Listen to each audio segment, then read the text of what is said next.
interrupt your regularly scheduled programming to bring you some breaking news. There's been reports all over the area of something crazy going on, something big. People's homes, their minds even, are being taken over by something called, what is it they're calling it? They're calling it Bad Movie Debate. What up, nerds? It's me, Jacob Babb, for Bad Movie Debate, and we're here to do another debate episode. It's getting a little warmer around here and everything. It finally stopped raining. It's nice and sunny. What better time to talk about surf ninjas with my boy Josh? Say what up, Josh. What's up, y'all? Now, you've been wanting to do this one for a while. At least like for over a year, but then you went to Europe over the summer, and it was like, you came back and it was like, well, it's like cold now, so we're gonna have to wait until it warms up again. But that time is finally here. If you'll notice, last minute wardrobe change. I have a Hawaiian shirt on. Josh is wearing all black, which is fantastic. I meant to wear pineapple. Yeah, but it's okay because we got the surf and the ninja going exactly. on. So we're doing everything correct, and it's gonna be fine. So I had never seen this movie, or I don't think I'd ever even heard of this movie until you brought it to my attention. I think I texted you. Yeah, it was last night. I texted you and said, hey, is this the right one? Yeah. Because I wanted to make sure I watched the right one. Yeah. Not that there's a million movies called Surf Ninja like floating around out there, but I was like, I just want to make sure this is right, because I don't want to accidentally watch two bad movies about surfing ninjas if I didn't have to. Why this movie, Josh? This movie was my number one rented Blockbuster and Hollywood Video movie. Anytime we went to a DVD rental spot as a kid, I was probably 90% likely to get Surf Ninjas. Hell yeah. I don't know how many times I've watched in my life, but I would venture to say the other night was the first time I had watched it in 15 years, right? Minimum. But the first 15 years of your life, you'd probably seen it at least once per year. Oh, if you averaged it out. If I have, more. Oh, probably. more than that. So 20 plus, 25 plus. I would say, let's say the ages of 6 to 10, I probably watched it like 3 times a month. Hell yeah, dude. Like, let's freaking go, dude. It was crazy. And, with the rental spots, you had a time limit of having it before get charged, and obviously your parents are in control of your transportation and your funds at that point, so it's like you as a kid learn very quickly time management skills that I don't have in my present adult life. But then it was like, I know I have this many days to watch this movie. I'm gonna watch it every second, and you gotta watch it as much awake. as possible. Every conscious moment that you aren't at school or eating dinner, or maybe even eating dinner, but like you're not at school, you're not asleep, you're watching that fucking movie. And honestly, great. That I get it. I get why you're like, we should talk about this movie. I know it inside and out, and I'm excited to hear about it. But first, as always, we're gonna start with our top 5 genre for whatever the movie is. So new one, haven't done one of these before. We're going martial arts movies, because I will say this right off the bat, as the person attacking the movie, I do think the choreography, the martial arts choreography, was very good and respectful of like genuine martial arts like choreography and movies and stuff. And those scenes played very well, like they would in any other. And I was like, they actually took a lot of time to make sure they did that right, which I really respect. So we're going with martial arts movies. What do you got? Top 5. No, if you have them in a particular order, great. If you don't have them in a particular order, I never have mine in a particular order. Sure. So I will say, as far as martial arts movies, and I was going through like long lists of high rated ones or just general ones to fill out this list. I've always loved having martial arts movies, kung fu movies on in the background. I used to, when I was managing a bar back in 2020, I tried to do a regular. It was every Friday night on the projector I had on some kung fu movies, but I didn't have sound, and it was on a YouTube loop, so I didn't really know necessarily what it was. But I love hearing people that are kung fu or martial art movie enthusiasts talk about it, like RZA from Wu-Tang Clan, and it's just like fascinating, like hearing like them break it down, and you're like, man, I just like it because it's like straight to the point. Yeah. But there's actually this deeper story. Oh yeah. But it's a story we're all familiar with. It's like the craziest, like it's simple yet complex as you want to look into. Yeah. So I filled it out with that based on movies that I had familiarity with. And although this is not a genre that I watch a ton of movies in my free time, this is a genre that I very much appreciate. My number one, this is also, I would say, amongst the movies that I've seen the most in my life. Number one is for sure. The rest are kind of in no particular order. I have Iron Monkey as my number one. Iron Monkey. Yeah, okay. I love Iron Monkey. Yeah. And you talk about choreography when it comes to a kung fu movie. Like that is just beautiful. The score works so well. The timing of the entire movie, like the pacing, it's all beautiful. Yeah, it's just a good, like, well done, tight movie. You know. Yeah, and I remember watching it in theaters when it came out, and I remember watching it as many times as possible in theaters while it was still in theaters. Oh yeah, I feel that. Yeah, that was a big one for me. I think this is non-controversial. Crouching Tiger, Hidden Dragon. Yeah, it's on my list. Yeah, it's on my list. It's like, come on. Yeah, come on. It's just how is it not going to be? Like how to write a martial arts movie that connects to. I would say that's in our generation. That's the most famous example, right? Like probably that is what people look at as like. If you're going for seminal, pure, straight up kung fu martial arts movie. Without any other like genre bleeding in or anything, like that's but also with some like character development and but like a good through line and stuff, and like because it's Michelle Yeoh and stuff. Incredible. Yeah, absolutely. I mean, she's great in just about everything. Yeah, but like that movie specifically is like, I don't know for certain, awesome. But I assume at least there were some Oscar nominations in there. There's some. I think it won Best Foreign Film. That year. Okay. Or at the very least got nommed. Yeah. But I believe it won. Somebody let me know. If you know. That checks out. Yeah, absolutely. On my list, so we got one in common so far. And then 2 Bruce Lee movies made the cut: Enter the Dragon and Fist of Fury. Yeah. Yeah. I mean, those I remember starting the YouTube rabbit hole with many times. Like it was like, oh yeah, let me put this on. You know, like those are just 2 early movies that introduced the global audience to Bruce Lee, but also just. But they're also quality fucking movies. Yeah, like just they're really good. Incredible. Yeah. Just incredible. And still stand up the test of time. Yeah. Oh yeah. You can put that on any time and it's gonna work. It's like crazy to look at now because those movies came out when my mom was being born. Yeah. My dad was like 10, and it's just like, wow, like these are movies where I actually don't know if they've watched it, but I know that it's, you know, amongst their time as far as where movies were, and to look back at it now and look back at other movies that were kind of coming out in that time period. Yeah. I'm like, oh, this was a way more advanced thought process of like what martial arts can, like what this culture and like the blueprint of like how to tell a story through this culture. It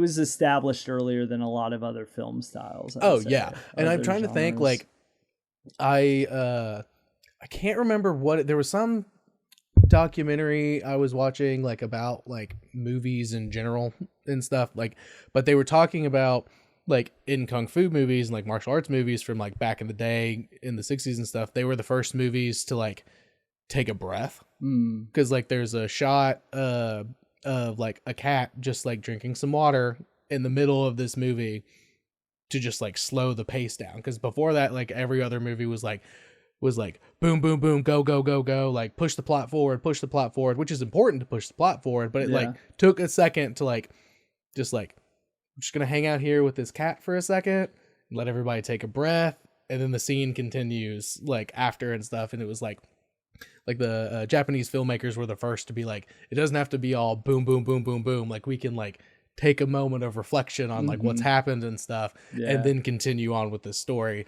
and stuff, which is awesome. And you can see that in a lot of the early martial arts stuff. Like they are gung-ho and like everything's going crazy and stuff, but also like they let you breathe a little bit, which is really appreciated by me, at least. Like, yeah, for sure. Yeah, they're classic. Bruce Lee, man. Yeah, Bruce Lee. I wish I could remember what movie it was that it was, but I can see the shot in my head, and I'm like, God, that's awesome. Yeah, that's so awesome. Yeah, really good like scenery and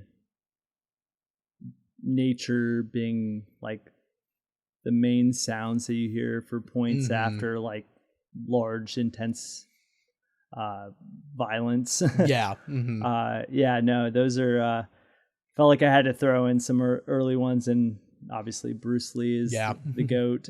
Yeah, he's the man. Yeah, and then I threw in for my fifth, I threw in one that went closer to what Surf Ninjas provides, with like some sort of youthful comedic approach, Shaolin Soccer. Yeah. Oh no. It's the dumbest movie.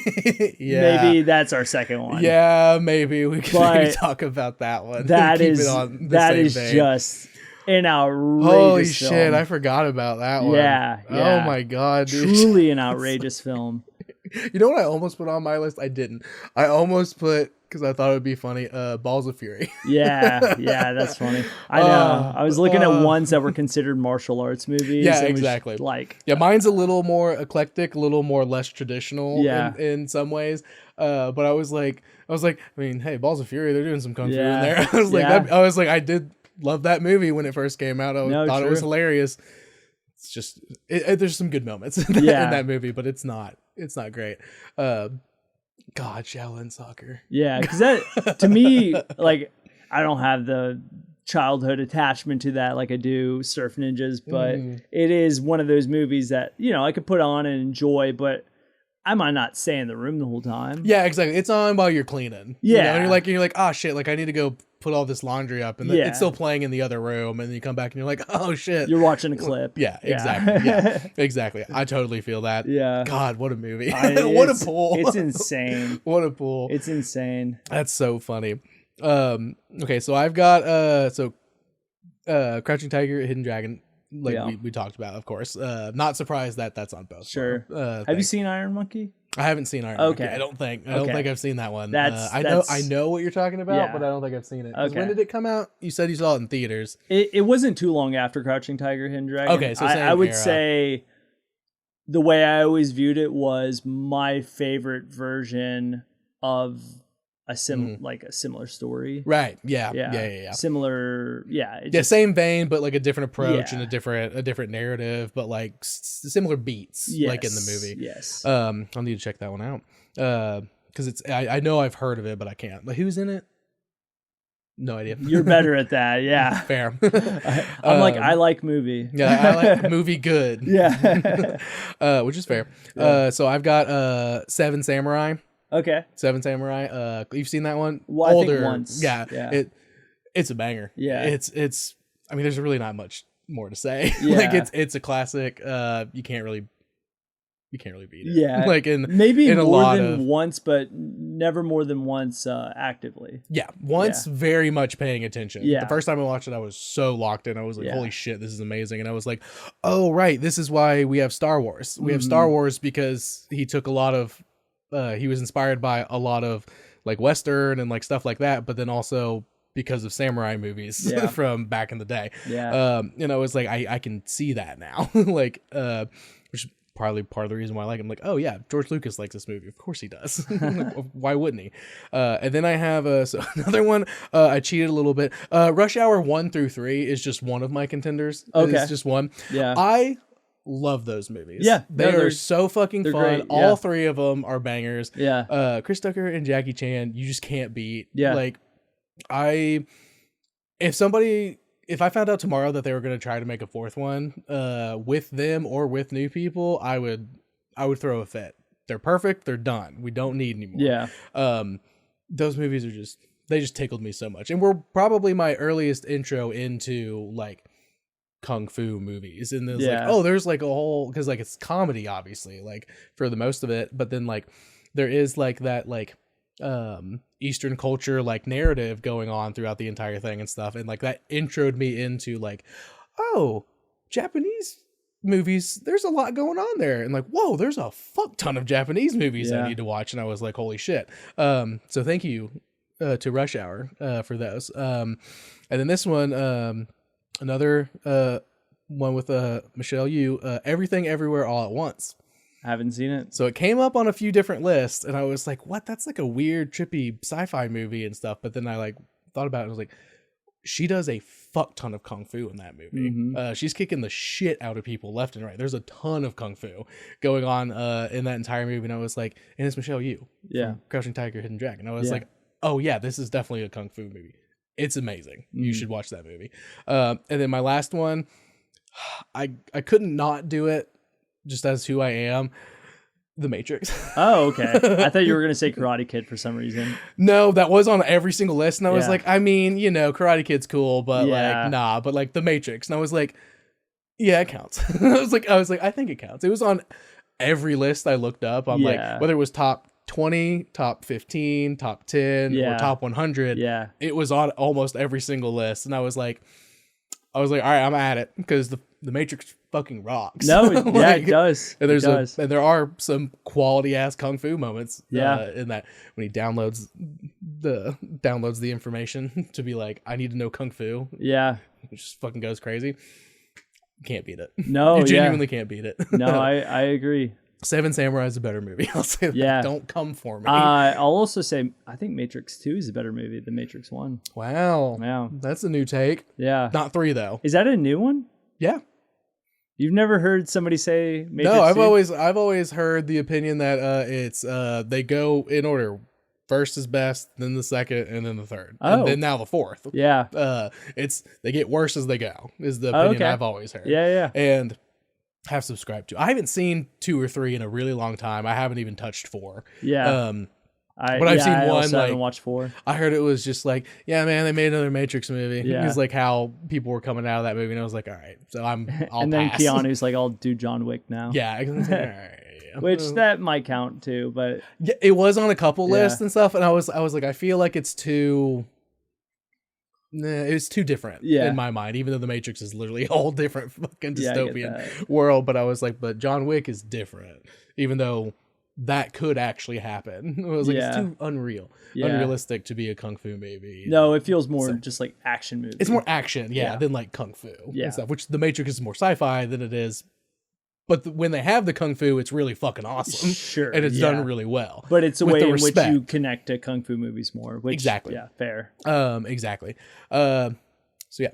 All right. So now, we both know what we're talking about. We've seen some good kung fu movies, and martial arts movies, which is important for this discussion. So now we're gonna do the like Rotten Tomatoes scores and all those different scores. So the critics gave it on Rotten Tomatoes 23%. Yeah, I saw that. Pretty good. Pretty good. But the popcorn meter, the audience score, 68. Yeah. Which is way higher than I thought it was going to be. Yeah. Because I look these up, all this stuff up after I see the movie, because I don't want to like I already have to go in with a certain opinion and a viewpoint, because I'm either attacking it or defending it. But I don't want to like, you know what I mean? I don't want to be swayed too much before. So 68, I was surprised. I thought it'd be like 50s, like maybe high 40s, but 68, almost 70s. A lot. I'm happy you don't remember this, because like for your sake, because I remember when I first presented the movie, or shortly thereafter when we were talking about it again, we did at some sort of outing talk about it and go into the scores, and you said that's the perfect kind of movie because it's a higher, like much higher audience score than critic score. Yeah. That's usually the sweet spot. Yeah. Like in my opinion, is like the audience love, the critics hate it. Yeah. But I completely forgot, and I was like, oh, okay, damn. Like people, and there are some things I do genuinely like about this movie, which we'll get into here in a little bit. But I was surprised, but I thought it was going to be more positive, but not necessarily that high, I guess. Yeah. And then we've got for IMDb 5.1. Which for IMDb is really low. Traditionally, I say this every episode, IMDb is usually, no matter what the movie is between a 6 and a 7, which is unfortunate considering those two numbers these days. But this one's 5.1, which is pretty low for IMDb. IMDb is usually really nice to every movie. And I'm really surprised by that, because that's all user generated, you know, like, I mean, like, I'm sure, you know, somebody working at the Hollywood Reporter or whatever, like, is probably going on to IMDb and like rating stuff on there. But like, for the most part, it's just everyday folk like us and stuff. But so I was a little surprised. And then Letterboxd is about the same, because they're out of 5 stars, 2.6. So right down the middle for IMDb and Letterboxd. Critics hated it. Over on Rotten Tomatoes, popcorn meter popping. So who knows? Who knows? I don't know. And now we're going to do my favorite part. One of my favorite parts of every episode. Good quote, bad quote from some of these critics. I did have a note here to mention that when I looked up this movie, I always go to the top critics. So the people who are not just every average Joe's comments and their thoughts and stuff, but like the people who are working to and getting paid to talk about stuff. There was only 6. Usually there's at least 10 usually for every movie I've done. There was only 6. One of them was good. The other 5 were bad, which is why it's at 23%. Hell yeah. But I just thought that was very funny. I hadn't seen that before. So the one good one for Richard Harrington for the Washington Post said, quote, "An inoffensive slice of summertime fun," end quote. An inoffensive slice of summertime fun. And I mean, I wasn't offended by the movie, so I guess so. Yeah. Because it's a PG, right? It has to be, yeah. I think it's PG, yeah. There wasn't anything that would necessitate like a 13, like a PG-13 out of there. No. So yeah, I mean, and hey, it's summertime and it was fun. So I get where he's coming from. And then the bad quote, Desmond Ryan for the Philadelphia Inquirer said, quote, "What do ninjas and surfers have to do with each other? You've got me, and I heroically sat through all of Surf Ninjas," end quote. Just shitting on it for shitting on its sake. Yeah. Is what it seems like. Yeah, just going after the title itself. The bad quotes are always the best. My favorite, I think I had a quote, and I wish I could remember what movie it was, but I think one of the quotes was literally just no. It was the quote that was pulled, that was on Rotten Tomatoes. Just like, no. About the movie. No, period. I have movies I would only be able to say no to. No, which is fair. Yeah, that one felt lazy. Yeah. Which is why I picked that one. Because it's like, I heroically sat through this movie. Come on, man. So brave. It wasn't that bad. Yeah. It wasn't that bad. Damn. I didn't love it by any means, but our hero.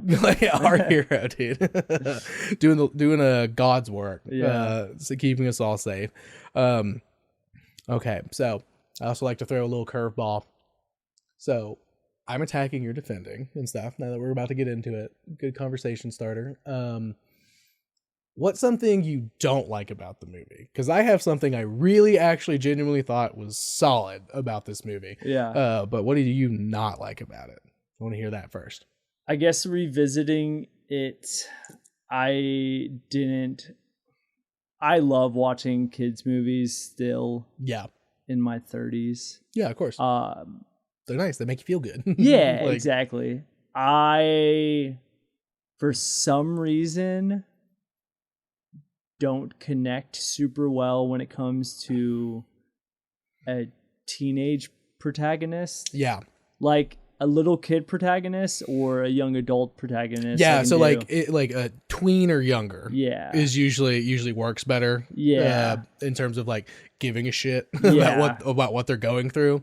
So sometimes it comes off very corny to me in ways where I'm like, my ADHD just kind of takes over for a second. And I'm like, oh, yeah, I'm not Whoa. remotely interested in revisiting this part of it. Yeah. Yeah. Like, this isn't catching me. Yeah. Yeah, this isn't hitting anything. Yeah, no, it's funny. Because...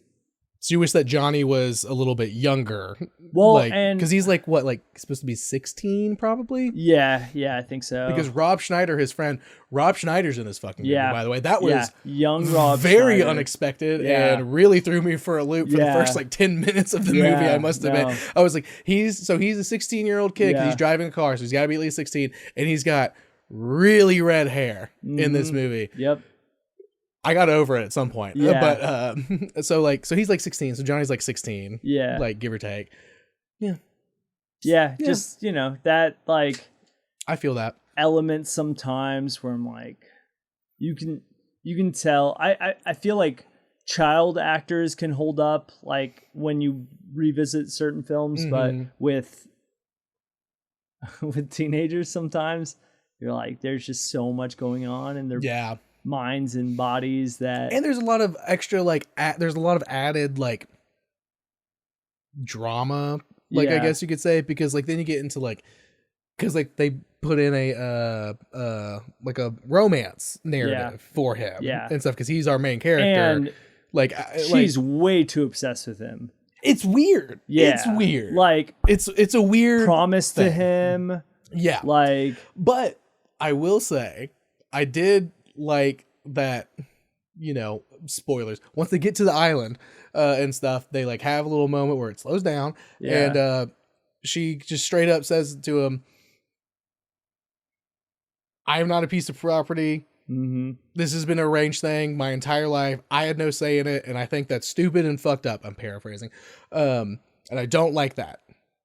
We can continue to date, because I am interested, but we're going to see how it goes. I am not 100% going to marry you because I have to, and stuff. And he was like, cool. And I was like, that's actually kind of cool that they took a moment to do that. I was like, that's cool.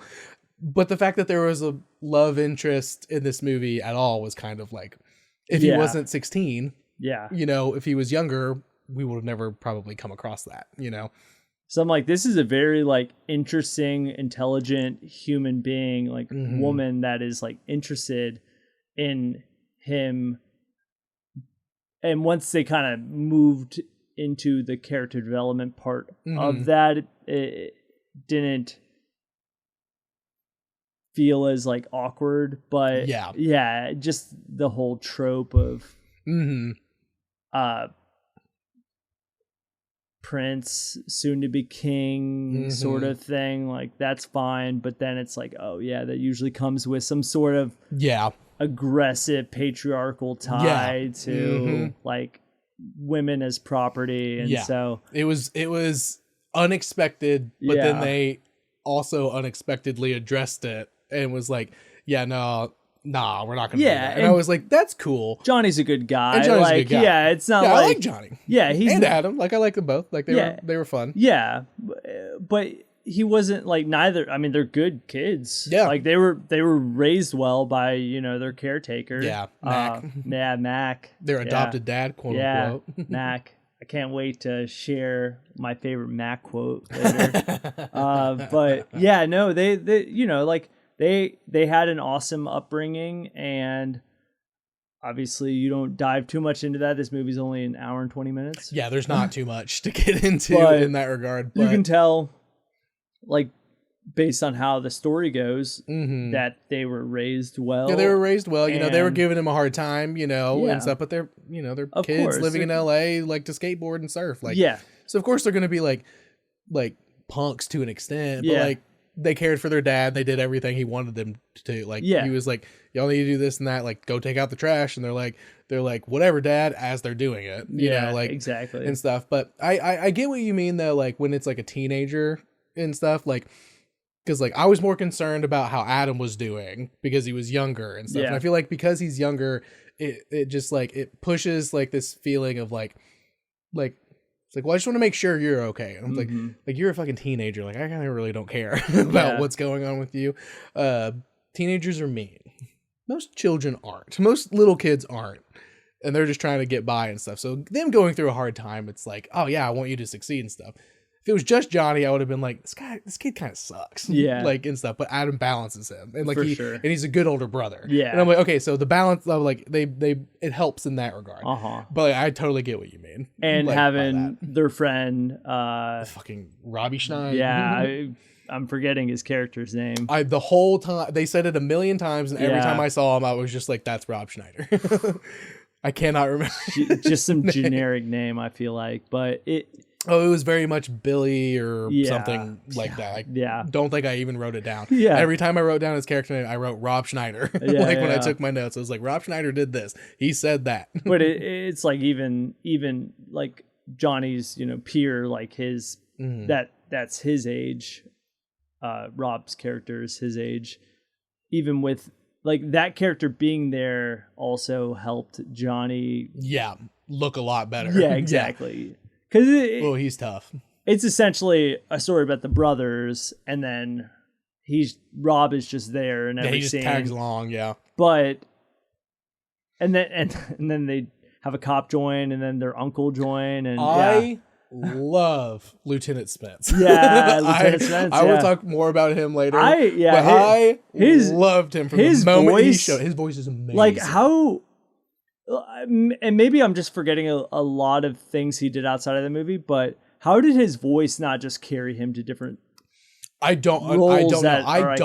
I didn't recognize him. I didn't look into it a little bit more and stuff, but like he has an incredible voice. Yeah. Like honestly, like if he went into voice acting after this movie, I would have been like, I would not be surprised, and I want to watch everything he's been in. I feel like we should deep dive offline. He was awesome. He was cool. He was funny. Yeah. But he was also down for whatever the fuck needed to happen in the best way. Yeah.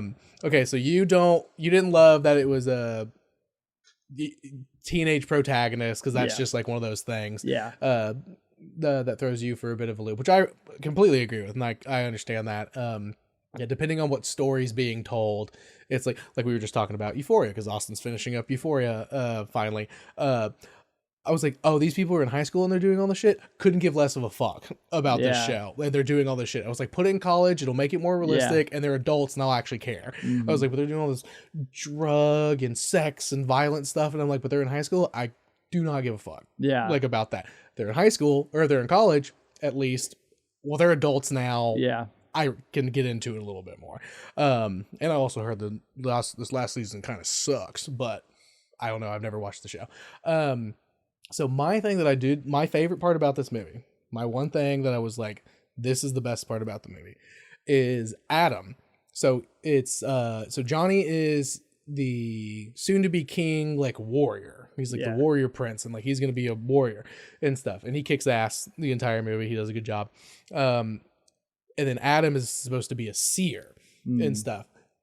The way the narrative choice to have his like off-brand Game Boy, like he's playing that and he's like, I've never seen this level before, and he's seeing the future, like he's prophesizing where the ninjas are coming and like when they're gonna come and what they're gonna do by playing his game, so he can like be the seer and stuff. I love that. Is the coolest fucking way they could have ever done that. And then eventually they get to the island and like he's still using it, but then he has a moment where he just like looks out at the trees and then he like sees them all turn to surfboards and he was like, we need to surf there, hence Surf Ninjas. Yeah.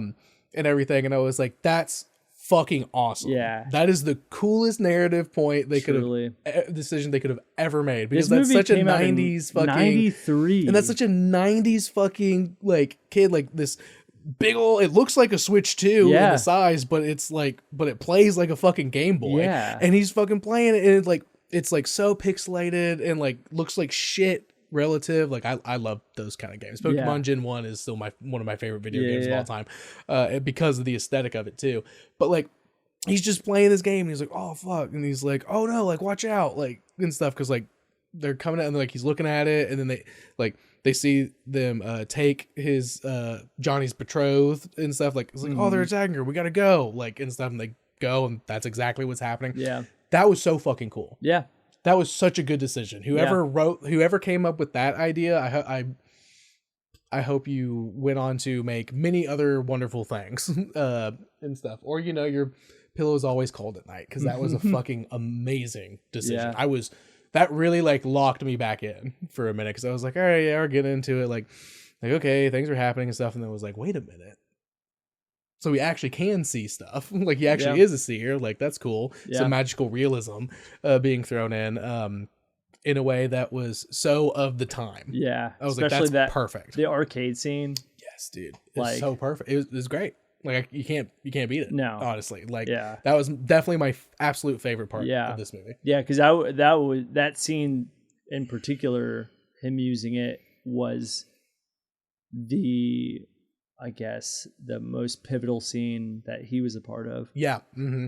Yeah, because when he's playing it, and then he's like he's doing it, and then he's like at the fish tank and stuff, and he's like lobster, crab, octopus, and it like gave him bonus points, and he was like, great. So he throws the octopus in the guy's face, and it works, and he's like, great. I'm like, that's so fucking cool. I love that. That's just absolutely, you genuinely can't beat it. No. Now let's talk about something you can beat that I thought was a hard segue here into a different topic. Why on earth is Leslie Nielsen in this movie as a fucking cyborg white man dictator that takes over the island? The white man dictator part taking over the island, I'm like, yeah, narratively, like, sure, makes sense. But why is it Leslie Nielsen, and why is he a fucking cyborg? Because he got he got run over, he got trampled by an elephant. Yeah, when he first took over the island. And again, so narratively, I get that. Yeah. Also, should have died. Should have died immediately when that happened. Like when they show the scene, and I'm like, that man's dead. that man should be dead. Elephants weigh because also much, it's not Leslie. It's not a younger man playing Leslie Nielsen in that character. It is Leslie Nielsen. Yeah, like as is, white hair and all. When he gets trampled, he should have been fucking dead. Like that still would have been like a man in his mid-60s. Yeah, at least. Like based on whatever the flashback would have been. Yeah, even 50s. Like that man's dead. Yeah, that's that crazy. man's fucking dead.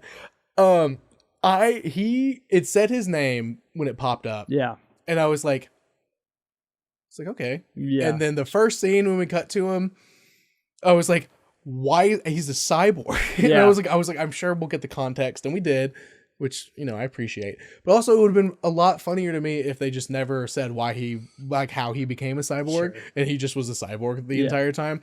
That would have been really funny.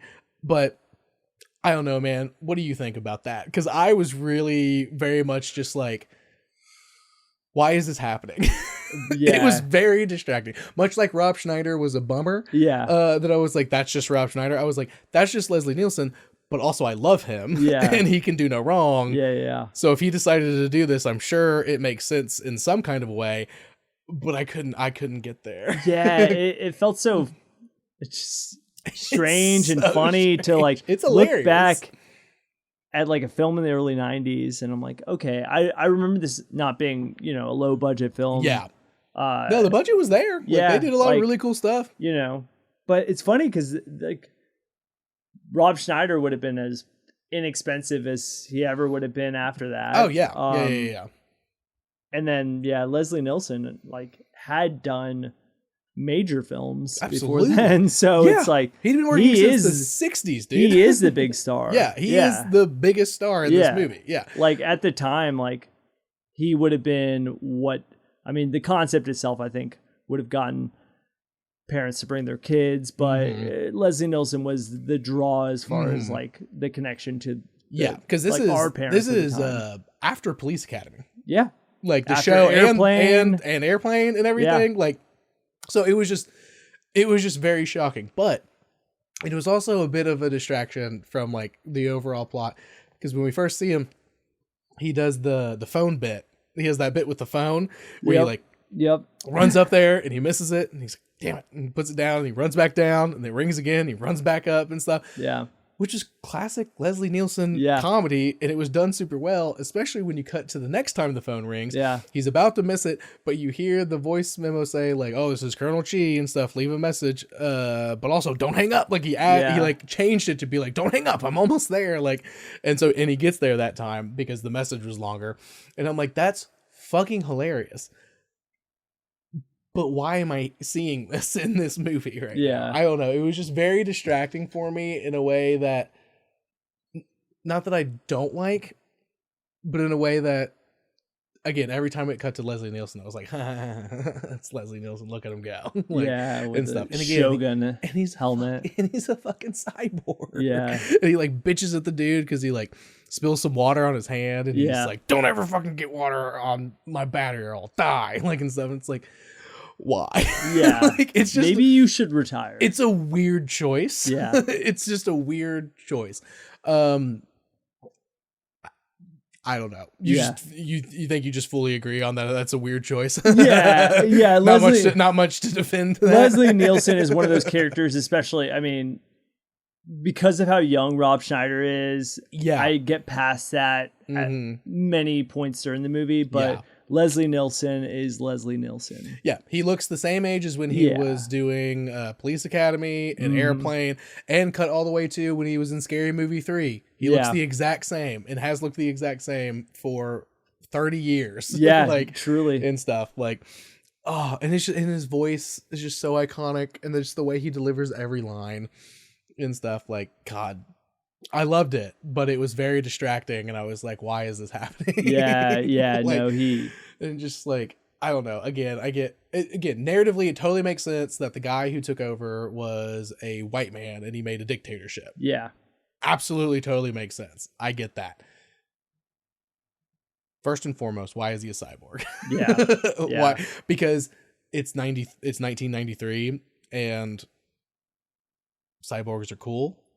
Robots are cool. Yeah. I mean, they still are. Well, no, they're getting kind of scary these days, but like at the time, like they were kind of fun and cool. No, exactly. You know, but like now they're getting to a point. Terminator and which is RoboCop and that used to be a very fun RoboCop where Red Foreman, Eric Foreman's dad gets his penis shot off. Yeah. Don't forget, never forget. Best part of the movie. It's hilarious. R.I.P. Red Foreman's dick. Yeah.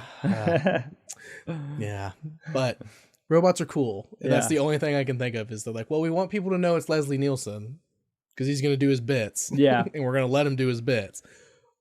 But also, what if he was also like half robot? Sure. Yeah. And honestly, if that's as long as the discussion was and they were just like, yeah, let's run with it, then that's fine. Yeah. I'll accept it. Yeah. It was just a shock to see his robot face. Like you just see his, correct me if I'm wrong, but I think he's like, you see his robot face and then he turns and then it's just half Leslie Nielsen. Yeah. And it's just like, what is happening? Shocking. It is a shock. Yeah. It is a shock. I can't imagine like a dad taking his kid to see that movie in theaters. I'm like, God, when is Leslie Nielsen going to show up? That guy rocks. And that's when he shows up and being like, holy shit. Yeah. I don't know. Honestly, the more I'm talking about it, the more I'm like, you know what? Respect. Yeah, honestly. There's honestly no reason to dislike it. It was just jarring. Yeah, I know. I'll rephrase. I don't dislike it. It was just a shock to see. Yes, and to see how it played out. Yeah, I feel you on that. Oh, it's funny. Speaking of unsolved mysteries, I was thinking with at least we get to understand, even though it doesn't make much sense based on the physics behind elephants and old men's faces. Zatch, why does Zatch have an eye patch? Oh my God. Yes, I wrote that down, dude. Because he gets attacked by Leslie Nielsen, and he gets him in the eye, and we see that, and he's like holding his eye until he goes. But then the last shot of him as they're leaving on the boat with Mac, both of his eyes are open, and he has the scar, but he looks totally fine. Yeah, I was rolling. I was like, this motherfucker doesn't even need a fucking eye patch. Yeah, like it seems like you could have just like I don't think your vision got impaired. I think you just he's literally just like this. Yeah. And there's just a big old scar right there. Yeah. But his eyes look totally normal. Yeah. Like, yeah. I was dying last night when I watched it. My memory was that the scene like took out his eye. Yeah, because it's bleeding like crazy, but it's just like it just cut his forehead. Yeah. Skipped his eye because they're sunken. You know, everybody's eyes are sunken. And I was like, closed his eyes. Yeah. Like in time, he just had a quick reaction. He's a martial arts master, I guess. Yeah. I don't know. It's just so funny. Yeah. Because it's also like because I wrote down when he first shows up, because he's in LA and he starts like defending the kids before they get roped into everything. Yeah.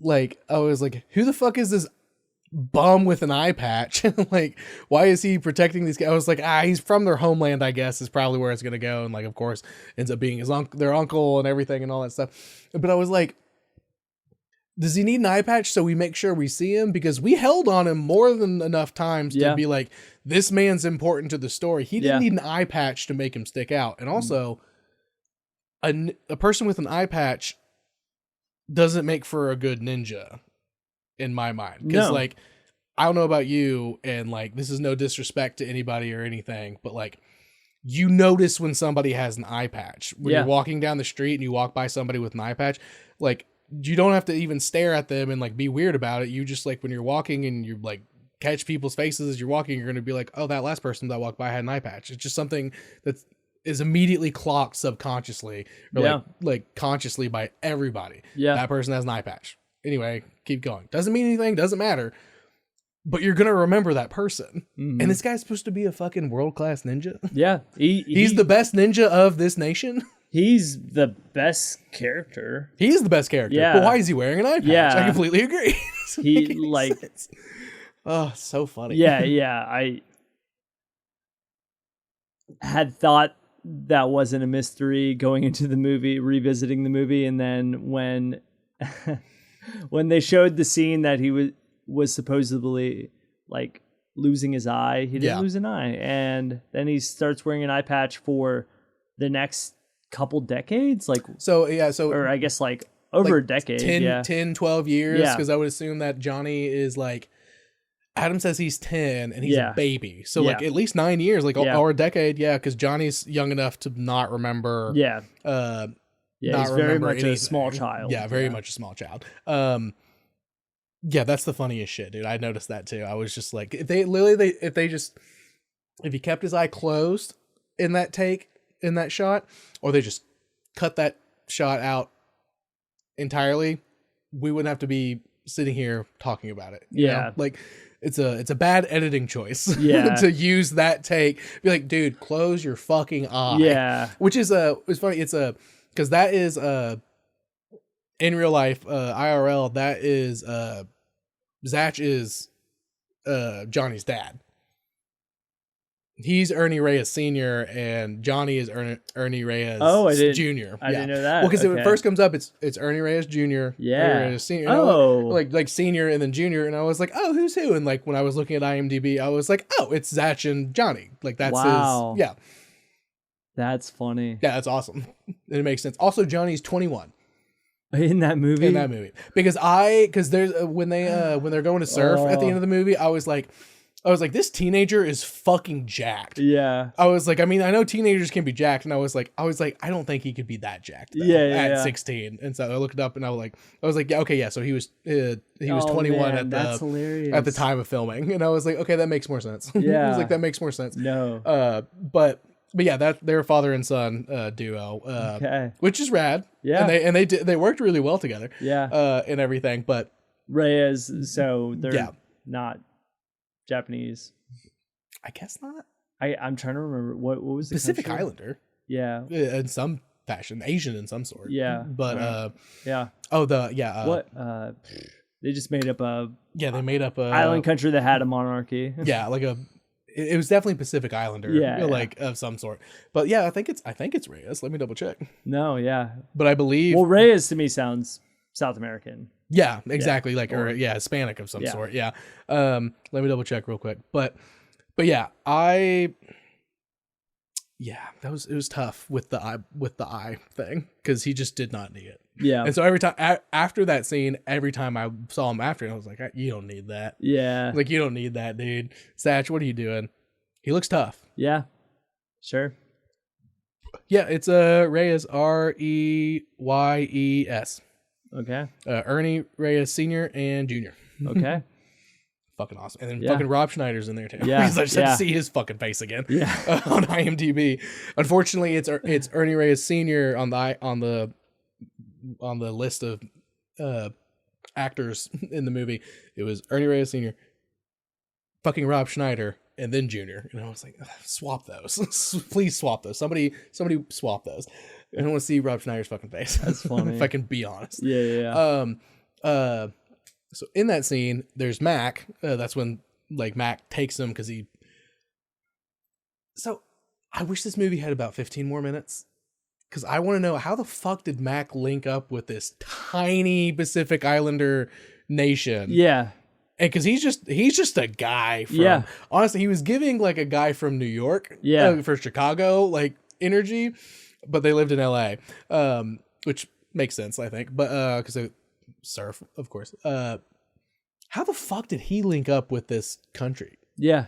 Doing what? Because the country was perfect. Yeah. And like was like a Garden of Eden. Like there was no like nefarious shit going on until Leslie Nielsen shows up, and then they start doing nefarious shit. But like, so how did he link up and was like a trusted advisor or something like that? Like, what did they say? Like he's just tight with the royal family and Zatch. So and just him. It's not him guy. and some coalition or like some group. It's just some guy from Los Angeles, California. He didn't live there. It wasn't like he found his way there and was living amongst them. No, he just showed up with a boat to He just showed up and was like, yeah, man, like I've been tight with y'all for like a while now.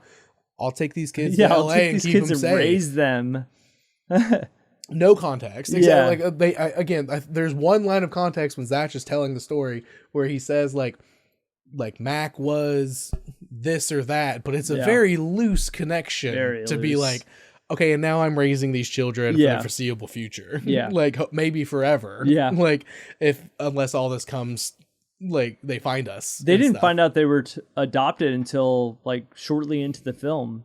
No, they knew they were adopted because Mac is clearly a white man. No, because Rob Schneider talks about like, he specifically says, like, wouldn't it be crazy if like I was adopted and I was am I crazy? Johnny had a quote that said, I just found out I was adopted. No, it's a joke. It's a joke. Wait, fuck. Because Rob Schneider goes, really? And he was like, and he's like rolls his eyes at him. He's like, yeah, no, obviously, like me and my brother are obviously Asian and he is not. Like, because that leads to the conversation where Rob Schneider's character says, he was like, man, like, wouldn't it be crazy if you were adopted and turns out you're supposed to be some prince of some far off place? Yeah. And then he's like, he kept thinking, oh my God, I keep saying, what if? Like, and all these things. Yeah. That was an annoying back and forth. His comic relief was horrible. Yeah. Not fun. No. And, frankly, infuriating. Yeah. And annoying. It could also be that it was Rob Schneider's stupid fucking face saying the lines. Is it because we know who Rob Schneider is? Is it because we all actively in 2026 hate Rob Schneider because he sucks? Or is it because it wasn't funny?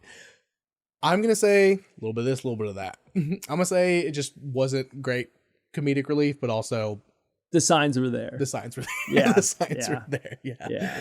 Oh my God. So Mac though, what was you had a favorite quote? Yeah, from Mac. It's the opening. Very curious. It's the opening scene. It's I think it's the first words, like first dialogue that really like stands out. He says, and first of all, shout out to the score in this movie. The way that they intertwine just so many guitar riffs. I do have a bit of a pickle to pick about some of the music choices, but we'll get to that later. Heard, but some of it just for the most part it's rock and bussin'. roll. It's bussin'. It's surf rock. Yeah, like which is completely what you do for this movie. Yeah. So. Max quote, "Hey, what'd I tell you? No Van Halen until I've had my coffee." Like, I get that. Pretty fucking rad. I get that. Fuck yeah. So you've never had Santana breakfast? Shout out to my homies who know. You never had Santana breakfast? Not by that name. It's where you blast Santana loud as fuck while you make your breakfast and then eat it, quietly while listening to Santana. Just Santana or Santana featuring Rob Thomas? That's allowed. In my opinion, it's allowed. I mean, there might be some purists out there who would say no, that doesn't count, but don't. They'll rip this episode off the air if you sing too much of it. Great song. Smooth. Fantastic. But yeah, Santana Breakfast is awesome. You just blast a bunch of Santana and just make your fucking eggs and bacon and just chow down on it. It's fucking awesome. Victor, you know what I'm talking about. Nick, you know what I'm talking about. Nothing wrong with Santana Breakfast or Black Sabbath Breakfast. Yeah, that's also another really good one. But Van Halen, honestly, Van Halen might be a little too much. It might be a little too high energy. You know what I mean? Like, because Santana's, again, it's smooth. Yeah. Hence the song. Yeah. But Van Halen. But Black Sabbath is just a good way to start your day angry. If you're going to have an angry breakfast. I will say, though, as somebody who loves heavy rock music, I've seen a lot of heavy rock music with you. True. I like a lot of quiet to start each day. That's fair. See, that's why I think that Van Halen's too much, because it's too, like, positive high energy. Yeah. But I think a Black Sabbath, like, dark energy to start your day with some heaviness can work. But Santana is just nice and chill and vibey. Yeah. 10-minute guitar solos, like, just vibing. I think we'll be okay. Black Sabbath also starts with some like you think about like Sunday Bloody Sunday, where it like starts with like rain in the background, and so like that's a good like exactly. They and then it's like it's like a build up riff. Yeah. So I would say rainy Sunday morning, Black Sabbath breakfast. Sunny Sunday morning, Santana breakfast. Yeah. No Van Halen breakfast unless you're on vacation. No, not even on vacation. It's too much. So I respect Mac for that. And that's your favorite line from the entire movie, you think, or just his? Yeah. Yeah. Yes, just the entire movie. Yeah, because it started with that, I immediately wrote it down. There's big energy. There were other quotes I wrote down, but it was like that is the quote. That is like, the best one. Opening lines always get to me. Like it's so funny. Yeah, how are we gonna immediately feel about this character? Yeah. Yeah, I get that. Well, so it's funny because one of the other iconic lines in my memory, it's not a movie I've seen more than once, and I can't tell you even what the plot line was, but Grown Ups 1, David Spade's character, it's the opening line in that movie. He says, what, or it's his opening line at least. He's like, what? No cell phones? I'm out of here. And it's just delivered in his like David Spade, whatever his comedic cadence is, where it's so like funny. But it's just like, what the hell? Yeah, like only you would say that. Like, that's definitely an ad lib from him. That's so fucking funny. I love that. Yeah. I love that. And I love him. I think it's when it's like a casual conversation. Yeah. And then somebody comes in from the backdrop, which is what Mac did in that scene, where it's just something else is happening, and then all of a sudden, like another character is immediately introduced. Yeah, they bust into the scene with some off the wall fucking something comment. that you've never heard somebody say before. Yeah, that is like objectively funny. I will never hear that. I will never hear that sentence except for in the context of this movie. Hey, what did I say, boys? No Van Halen before I've had my coffee. Like it's insane. I get you, and I get you on that. Mac was the fucking tits. I'm glad he makes it, right? Yeah, he makes it. Nobody dies. None of our people. Yeah. It's a PG movie, of course. I was worried he was gonna die when he's alone in the diner by himself, but also he's throwing out some kung fu moves. Like that's what I'm saying. What is Mac's backstory? Because like he shows up and he's like, Satch, take the boys, and just like he gets captured, but like he's out there fucking. They could have done some spin-offs. Dude. Young Mac. Somebody needs to make that dead. Yeah. Somebody makes that the Reyes father and son duo. They Plot need to make twist. that today. It's Mac from Always Sunny. No. I was just thinking Kung Fu Max. I was like, he is out there always trying to do Kung Fu. Yeah. But he's not the idealized He wouldn't be a good version. enough father. Yeah. I mean, but by that and point, you said Chicago earlier as a potential origin. Philadelphia. But Philly fits in that too. Sort of big city U.S. Yeah, big city U.S. Not like California. Hey, I'm walking chill. here kind of vibe. vibe. Exactly. Yeah. Huh. I don't know. Yeah. We'll need to see if Always Sunny fan theories eventually ends, which probably won't and stuff. But if it ends with Mac just going off into the sunset to be like, we'll see what happens, then I'm gonna say that's my headcanon. As he goes on, does a bunch of other crazy adventures around the world, but then ends up linking up with this small Pacific Islander thing, and then that's what happens. But it's also somehow still 1993. Yeah, I like it. Mac's the best. He's my favorite character. He's my favorite character. Maybe in both. Maybe in this and that. No, I like Charlie a lot. That's a different discussion. Mac's my favorite character. He's pretty great. Yeah. That's a different discussion. That's a different discussion. So I want to talk about Lieutenant Spence, but I want to say my one issue with the music was I really hated the two Ode to Joy needle drops. I really hated those because I was like, so instead of, so like in a script, you know, like you write like when you want like a vibe for like a scene, you'll like write like something like whatever artist, you know, like something like Black Sabbath. And then if you can get the rights to do it, then it will be that Black Sabbath song or something close enough to it to match the energy and stuff.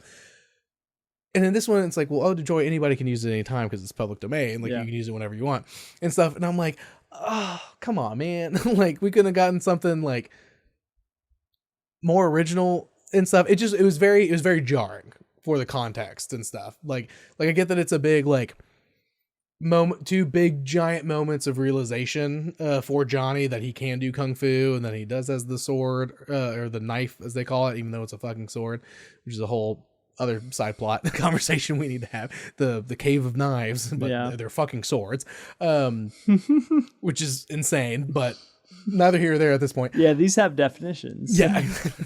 I just the Ode to Joy stuff, I got completely ripped out of it and stuff, and I'm like, I feel like a better needle drop could have worked, and then the fact that they used it again, I was like, okay, so we're doubling down on this because it's free, and I get that budget restraints are a thing and make a lot of stuff happen one way or another. But other than that, the music was great, and all the surf rock was great, and I loved it. So I'll give it that. Now let's spend another 2 hours talking about Lieutenant Spence and why he's the best character in the entire movie. He shows up on the scene and immediately takes care of Johnny and Adam and makes sure that they're okay and stuff. And when he drops them off with Rob Schneider trying to be their fucking Irish fucking uncle in a weird wheelchair or whatever the fuck he does, which again, insane thing to happen. Yeah, I forgot that's the accent he went with. That's what. Yeah, he went with an Irish accent, like and he's in a wheelchair. Yeah. Didn't need to be in a wheelchair. You didn't have to be in character at all. He didn't have to do anything. Yeah. Dress a little older, you know, throw the fake mustache on, because I think he had a fake mustache on. Well, he had a trench coat, too. Yeah, trench coat and stuff. No need to do all that extra, you know. It's not, it was really weird. And he immediately, before that happens, Lieutenant Spence is like, he's very real with them. Yeah. It's a very real conversation about their dad with them. And like, he doesn't sugarcoat it. He doesn't do anything like that. He like looks Johnny in the eyes and is like, I'm gonna do the best I can, but like, who fucking knows? This shit's crazy. Like, you guys just need to be safe. Like, I'm not gonna be like, oh, everything's. He doesn't coddle them at all. He just gives it to him real, and I really liked that. And then the fucking uncle thing happens, and he goes over to the cops that are there, and he's like, keep a fucking close eye on this house because there's clearly not an actual adult in this house right now. Which for 0 moments did they do? Which 0 moments immediately got their head snapped. Yeah. Immediately died because they're just sitting there chatting, bullshitting. Well, immediately Zach came in to expose that the kids weren't prepared. He didn't even think that the cops were protecting them at all. True. Yeah, Zach immediately He was mostly on the kids. He's like, I could have come in here and killed you. He didn't even acknowledge. He never acknowledged he doesn't give a that fuck. There were people already looking out in for law him. enforcement. Yeah, he was like, I don't give a fuck. He's like, I don't give a fuck about this. He's like, you guys need to be on your shit. Yeah, exactly. And they immediately get their neck snapped. Yeah, right after that. Funny. Yeah, but I love. Thankfully, he got there first. True. But I just love Lieutenant Spence because he was just so real with them and was just like, here's the situation. I'm going to keep some people here and stuff because he doesn't know about Zach and all that and stuff. Yeah. But then he get fucking, they escape and they run and stuff. And he's just like, I'm protecting these kids. I don't know who that fucking guy with the eye patch is. Yeah. Like, what's happening here? I'm going to fucking follow them onto this boat. And then he's just in, dude. From that moment on, he's just like, whatever, man. Like, whatever you guys need. Oh, this is the plan. This is the context of what's going on. Let's do it. Yeah. I don't give a fuck. He's straight up like, I'm on vacation now. Yeah. Even though he's still working. Yeah. And then also, it's a stupid joke, but also not working. Funny. Like, were you just able to take that time off? Like, he's on a case out of his jurisdiction. Was he? I never got the impression that he was still working. I mean, he was still being his character. He was protecting them kids, which was a part of the case with the food hut break-in. And the kidnapping of Mac. That's one of those incomplete things you'll never know because of the short run time. Because it's only an hour and 20 minutes. Yeah, it's like, did he get that cleared? Like, no, because he just runs onto the boat. Yeah. And then it starts to go up and he's like, fuck it. He just goes. He's not working. Not technically. Yeah, it's not like he had a quick phone call. He's like, hey. Yeah, no, he's not doing any of kid safety. And they're just like, you got it. Like, yeah, there's not even. No. He's just on that boat. Yeah. And so now the LAPD is like, we have a detective missing. Exactly. Because there's not a phone on that boat, probably. If there is, he's not taking the time to use it. This is 93. Yeah, he's not doing that. Yeah, no. So, which is fair. Yeah. But he was protecting the kids. He was doing he was protecting and serving. No, admirable on his end. Exactly. And it's a cheap joke, but I thought it was funny when they get there and like all the shit goes down. They start fighting. And he's got like a martial arts stick that has like a handle on it.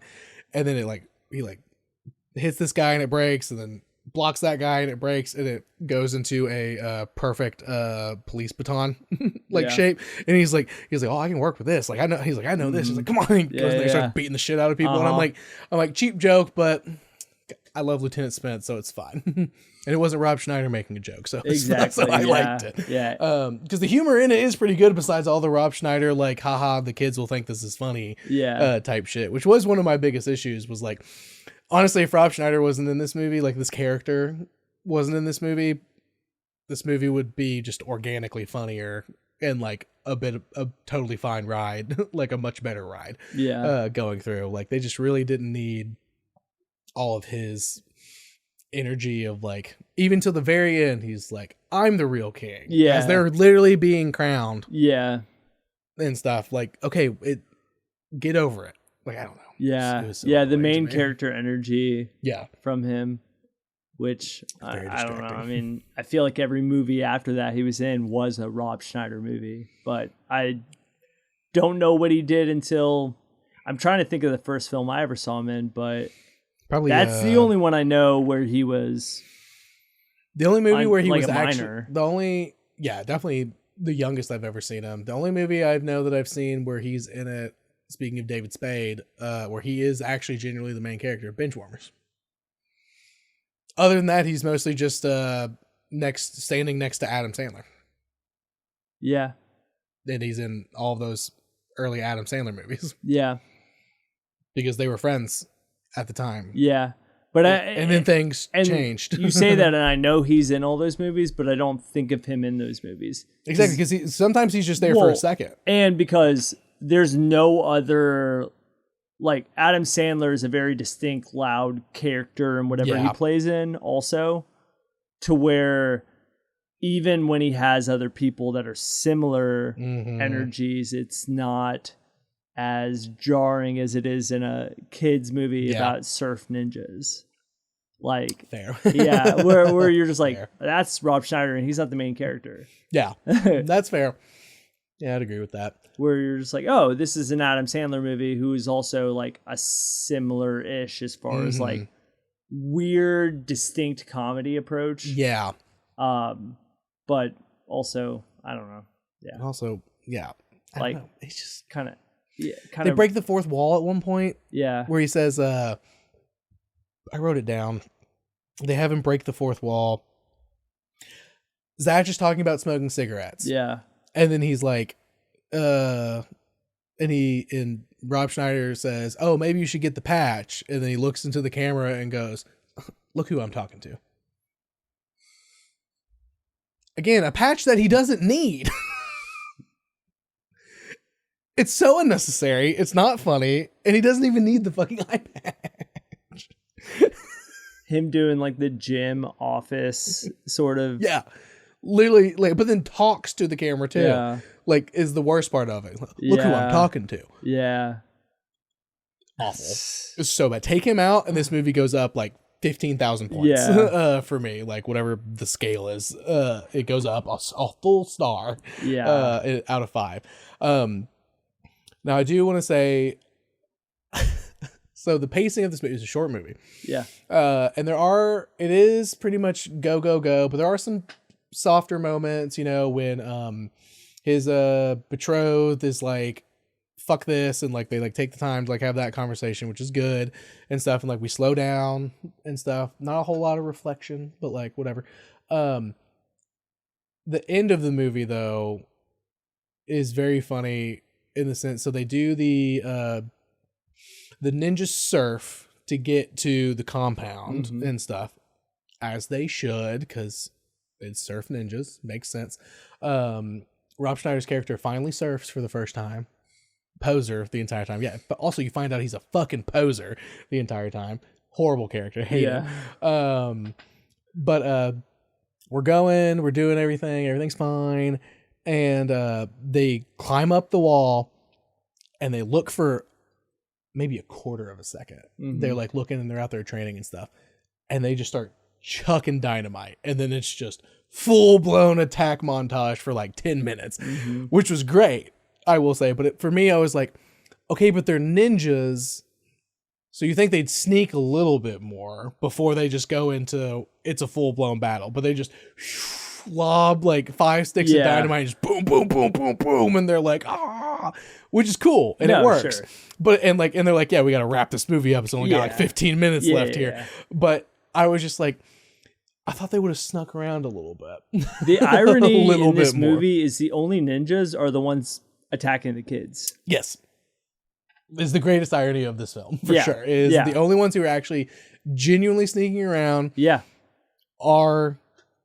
you could throw Zatch in there, of course. Zatch is sneaking around. He's sneaking up on the people sneaking up. Yeah, he's not wearing like the... like who we know to be ninjas, like those characters, are the ones attacking the kids. Yeah. Exactly. Yeah, the character like ninjas in like the head to toe, only see their eyes and like stuff. Dark camouflage, like doing everything they can to like not be seen. Like U.S. Army print. Like U.S. Army printed and stuff. Well, that's because of Leslie Nielsen's character, because they're Western on his team.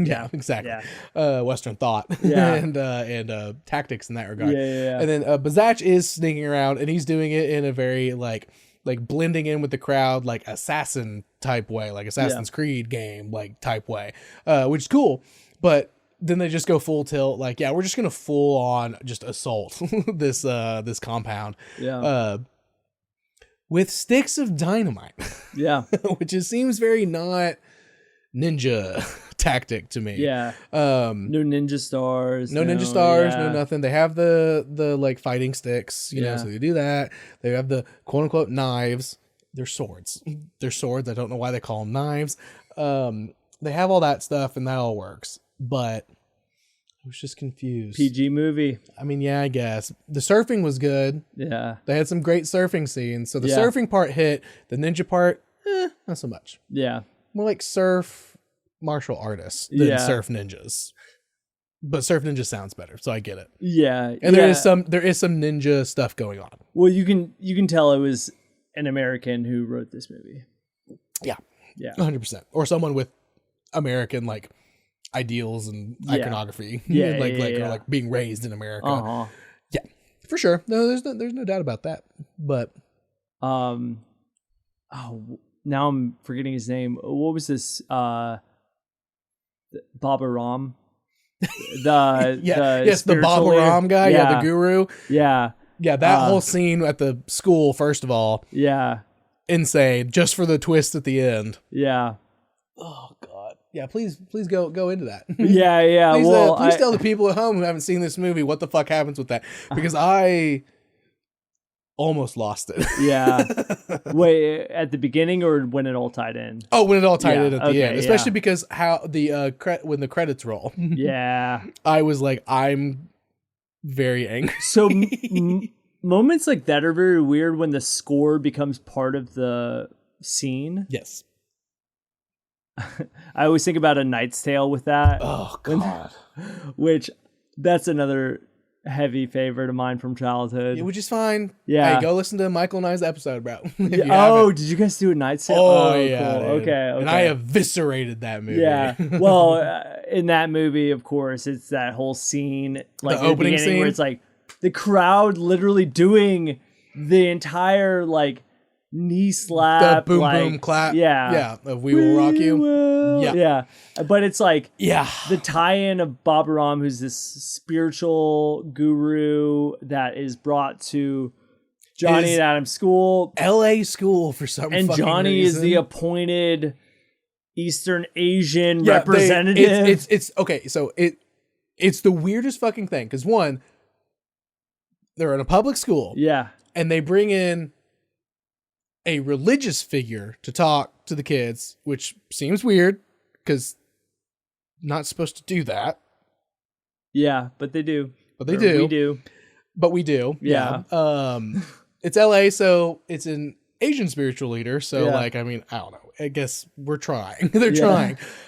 But then, so it's one of those things where they do like, they like overcorrect. You know, where it's like we're gonna be really hip and for lack of a better word, we're gonna be really woke and we're gonna bring in an Eastern spiritualist to speak to the kids about something. And then they're like, okay, great. So this Asian kid is gonna be the one to like introduce him. And it's like, okay, hold on.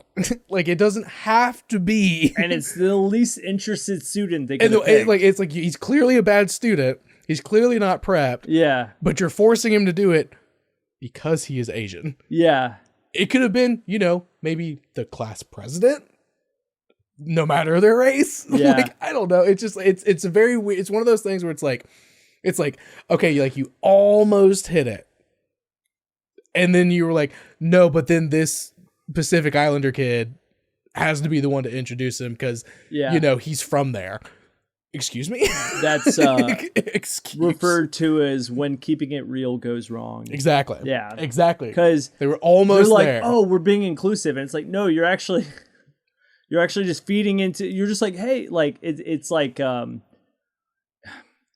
you just assume like every gay friend you have wants to date the other gay friend you have. Yeah, exactly. Or like every, like, dog that you love is going to love every other dog you meet. You just like you're like, oh no, I'm inclusive because I love this like life in front of me, and then you're just like, oh, I actually don't know anything about what, like, who you are. So I'm going to just, based on very general terms, literally based on nothing. You can relate more to this person. And it makes more sense for you to do this than anybody else here. It's honestly shocking that the principal didn't say, because you know this guy, like you follow this, like you're probably part of this religion, right? Yeah. Like it's a shock. It's insane that I thought he was going to ask that. Honestly, it's shocking he didn't say that. Yeah. That he was like, you know who this is. It's like, John, no, he doesn't. This kid grew up in LA. He doesn't just because it was a crazy pull. But it was a crazy pull. But to for get the back plot to line it, for of the plot a cheesy line movie, of course they went with the Beach Boys song. Yeah, exactly. Of course they went with the Beach Boys song. They're just like, oh, his name's Baba Ram. Yeah, Baba Ram, and so they just went Baba Ram. Baba Ram. Yeah, and so then he goes up there and sings it, and he gets the other kids to dance to it and stuff, and like. But it doesn't seem like he likes it at the time. But then cut to the end of the movie. He loved it. He fucking shows up and he's like, I know you. He's like, I know you. Yeah. And he's like, You're funny. Cool. Yeah. You're funny. Like, that was awesome and stuff. And then the end of the movie. The end of the fucking movie. Which, when he's introduced, they don't talk about where he's from, if I recall correctly. Yeah, okay. He's just very clearly, he's dressed and presenting very much like a Dalai Lama like type, like spiritual and he leader. just happens to be at this like very sparsely populated or not civil war, but like colonial, like colonized takeover. And he just happens to come right after, like, the day after the kids save the island nation. Yeah, how did they get him on such short notice? Because he was just in LA a week ago. He's clearly busy at a fucking high school. At a fucking high school in LA. So maybe he's not that busy. If that's where he's booking, I don't know, dude. I don't know how.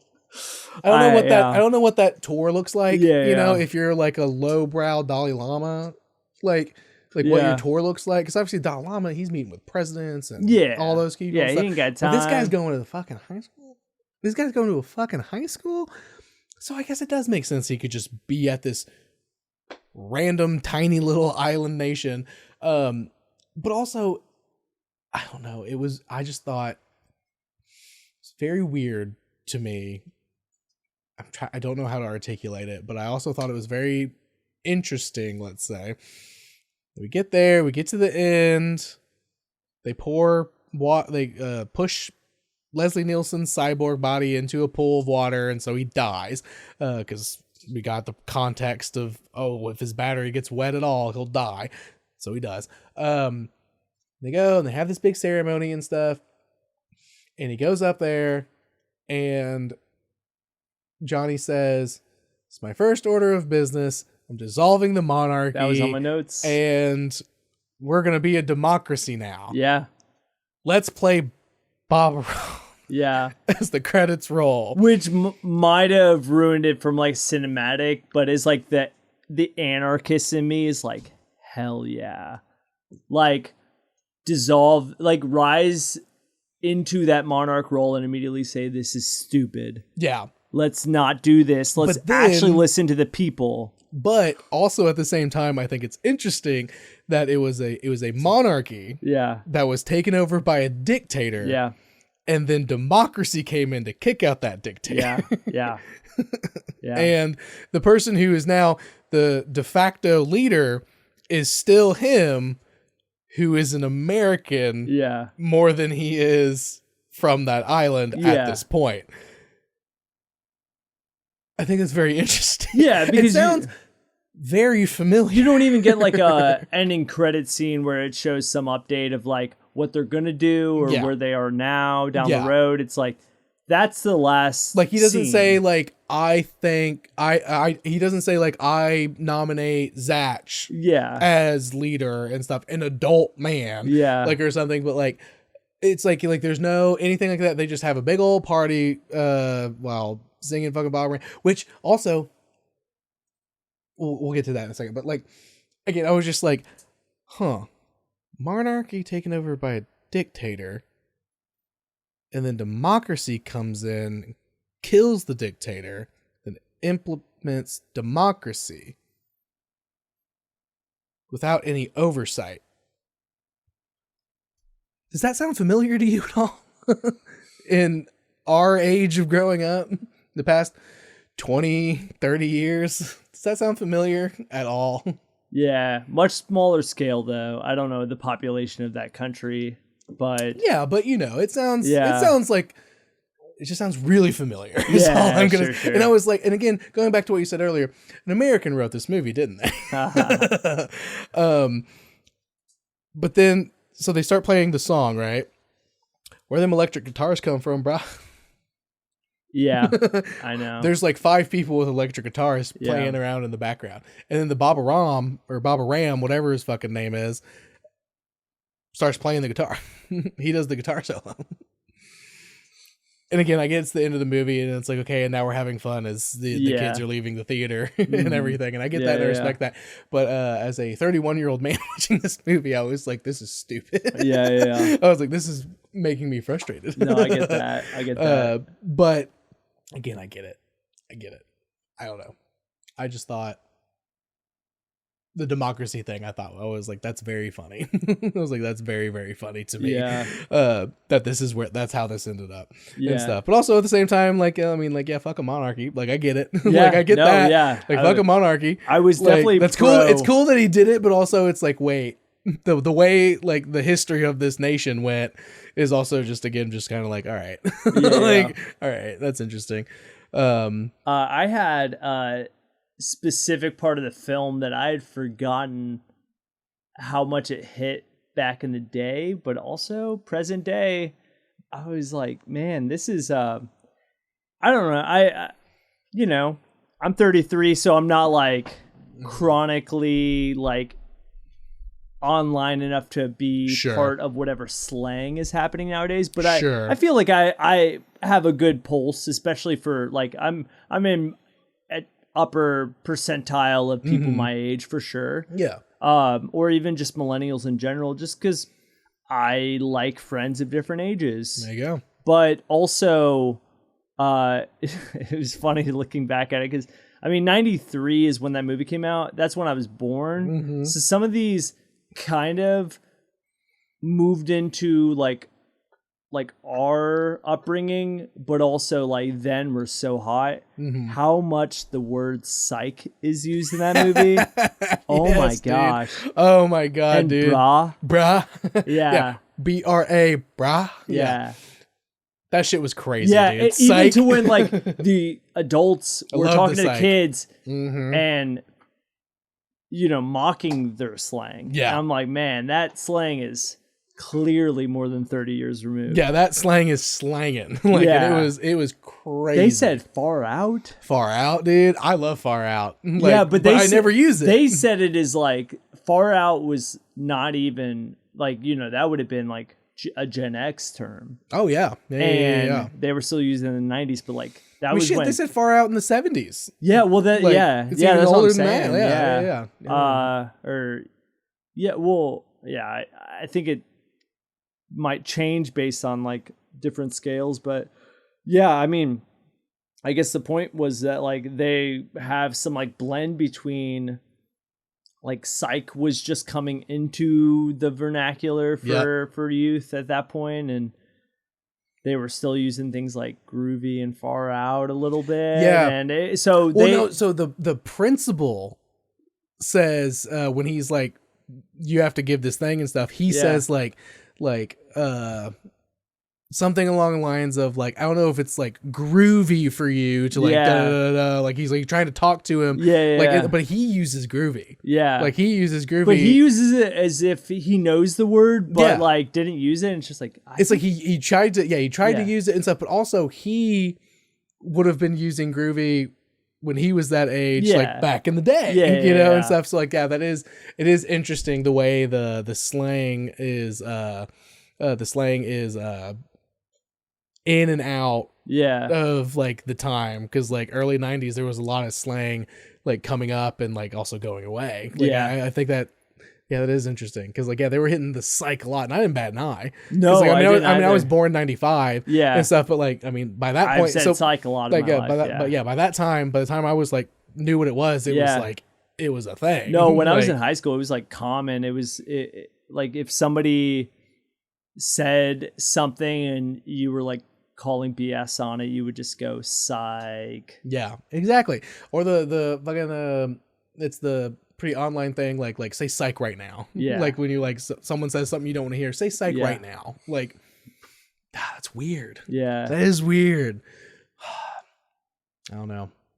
No, so I have a nephew that's 16, and there's sometimes I'll say stuff to him. I not just to try to relate to him, just because I'm online enough to know certain terms, to be like, and like I have Gen Z people that I've worked with, and where I'm just like, okay, like I know that term, I know that term, and some of them are just that like a synonym to what we would have used just modern day, it's the right? same. It's the same thing, but like different. Like if we said fire, like that's fire. Somebody that's fire. Now would say like that's lit, that's gas. Yeah, like it's just like you're saying something that's like a fuel source, right? Like it's, exactly. Yeah, like fuel there's source.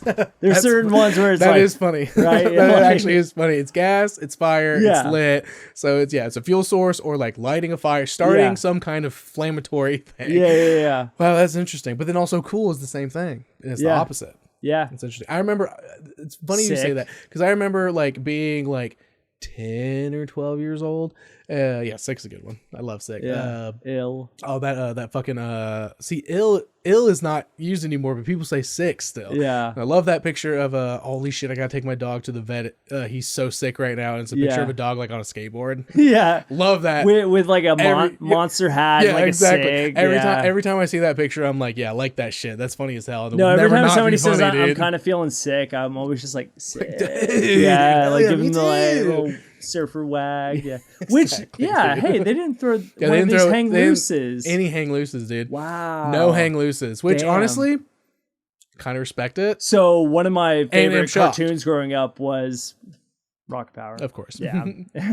how could it not be? It's an amazing show. Yeah. And funny enough, it's like that probably was the other surfer-esque like content I consumed the most as a kid. For sure, dude. Yeah, that was my only context for like surfing and skateboarding for like a lot of my childhood growing up was watching the fuck out of Rocket Power. I'm like, that's what living on the West Coast is. Yeah, that's LA. Yeah. LA is like that every day. Yeah. It's always like that. And that's what everybody does all the time. And for some reason I thought LA and Hawaii were like basically the same harmonious. thing. Yeah. Like, yep. Like they're just like maybe different like complexion, like skin complexion, like I'm just like, oh, like you're a little tanner out in there. Like, but like other than that, on the islands, this is the vibe. Like no matter what. Yeah, you're still very chill. Chill. That's another good one. Chill also is held up. Yeah, Chill's held up. Yeah. Chill's held up. I remember I was like 10 or 12 and I remember my dad was on the phone and like just talking to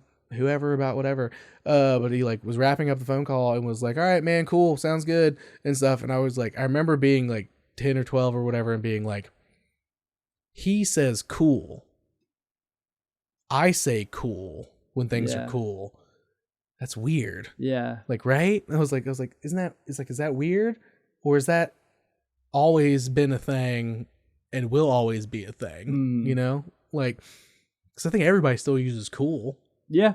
Like, I think sometimes I say chill, but I think I say cool more regularly. Exactly. It's just like an instinct. Yeah. To just like react to something and be like, cool. Yeah. If something's just, feels comfortable, you say a cooling term. Chill, cool. Exactly. Yeah. Weird. All right, we're gonna start a new podcast that's just semantics. Semantics talk. It's slang talk. It's just us going over like slang over. Just talking about random words and being like, oh yeah, that one. Yeah, I like to say this. Like, oh yeah, that one's good. That one's. Yeah. I'm a chill guy. I'm a cool guy. I'm a cool guy. I'm cool. I'm chill. Like, yeah. Interesting. Yeah. Interesting. I don't know what that is. I'm very curious about that now. I'm gonna have to look into that offline, off of this podcast. Man, I don't think I have much more to say about this movie at this point. Yeah, like we've gone over. It's a very short movie. It's a short movie, and we talked. Like we have talked longer than the movie is about this movie. Have we really? At this point. That's insane. Actually. Minus the like when I started recording and the stuff I need to cut out because it's not the beginning of the episode and stuff. I think we still have gone over time of the movie. Yeah, like, we're also not counting the credits and stuff like that for the movie. Yeah, but that's only like 2 minutes. Is it only? Yeah, usually like 2 to 5 minutes, depending on how big the movie is and how many people were involved. I don't think a lot of people were involved with this short movie. This lower budget, but they did a good job with it. Yeah, could have been a Disney Channel original movie, but wasn't. It gave that energy, which is part of the reason why I enjoyed it. It did. Because it kept being like, frame it in your mind as a decom. Also, and I'm like, this is a good movie. Shout out Johnny Tsunami, the other surfer. Yes, of course. We all know Johnny Tsunami. Aesthetic that who I dressed up for as Halloween once. And I apologize to everybody for doing that. Shouldn't have done it, but fortunately I did. I wore a Hawaiian shirt that was red. That's all I did. That's all I did. The best Disney Channel original. That's not true. It's Alley Cat Strike. Okay. The one about bowling. Yeah, I know that movie. Featuring Kylie Coco is in that fucking movie. As long as we agree that the worst is Double Teamed. Yeah, I could never really get into that. Remember the scene where the end where it's like that was way longer than 10 seconds. Yeah. Yeah. Oh yeah, it's not good. Better basketball movie. And the worst passes. The worst fake outs. Better one. Luck of the Irish. Oh, I thought you. Now there's a good basketball decom movie. I thought you were about to say Coach Carter. Oh, fantastic movie! Sorry, one of my favorite in the world in the world of decom decoms. Yeah, better basketball movie. Yeah. You need to listen to the episode where Austin, Sam, and I debate what the best decom is. I said Alley Cat Strike. Sam said Smart House, and Austin said High School Musical. And spoiler alert, it's a good episode. You should listen to it. You should too.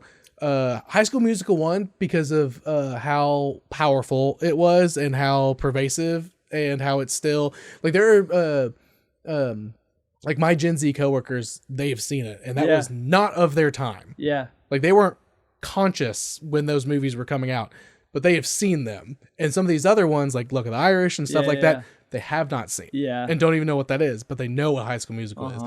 It was the biggest one.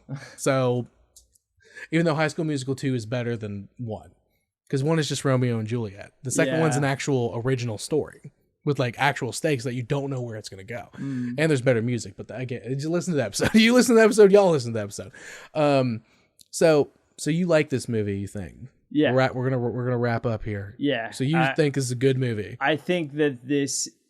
So my first ever, I don't know, I didn't mention this earlier, but my first ever like idea of like a dream job was to be a ninja. Hell yeah, dude. I get that. Watch this movie. I used to play a ton of Dynasty Warriors. And that's not ninja so much, but you know, like it's coded. Yeah, it's I would say that's closer to like more like samurai though. Like, yeah. It's in the same world. Yeah, I want it to be known that I understand the difference between the two. That's also valid. Yes. Yeah. Wait, please. Yes. Like, I'm not the principal from Surf Ninjas. Exactly. I know that there's I'm not just a different distinction between. What's that other Asian warrior thing? Yeah, but it's like I very much like rank this as a pivotal moment for me landing the dream job that didn't exist.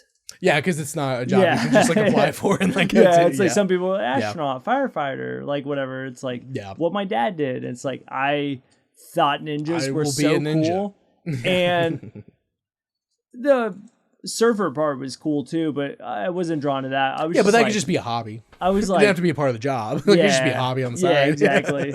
And funny enough, I think it's because Adam played video games and had like some control over it. I was just like, oh, this is where it all tied in for me. I was just like, oh yeah, video games are being developed as I'm a child, so I can just not be a violent human being and play video games. Yeah, where I can occasionally beat people up because they're bad. Because they're doing bad things. Exactly. Because I only see my character's perspective. Exactly. You don't want to be the ninjas coming for the children. Yeah. You want to be Zatch. Yeah.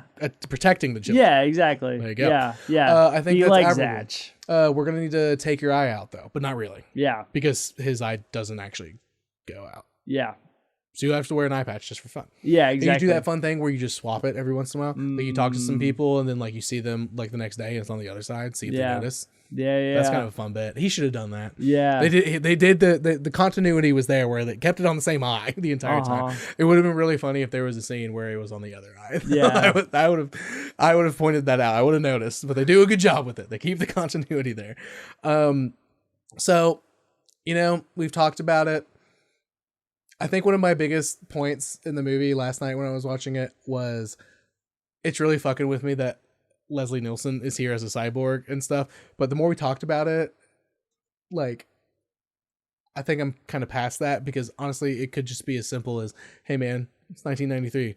Robots are kind of cool, but we can't get rid of Leslie Nielsen's face entirely because he's going to do his bits and his face needs to be in the bits.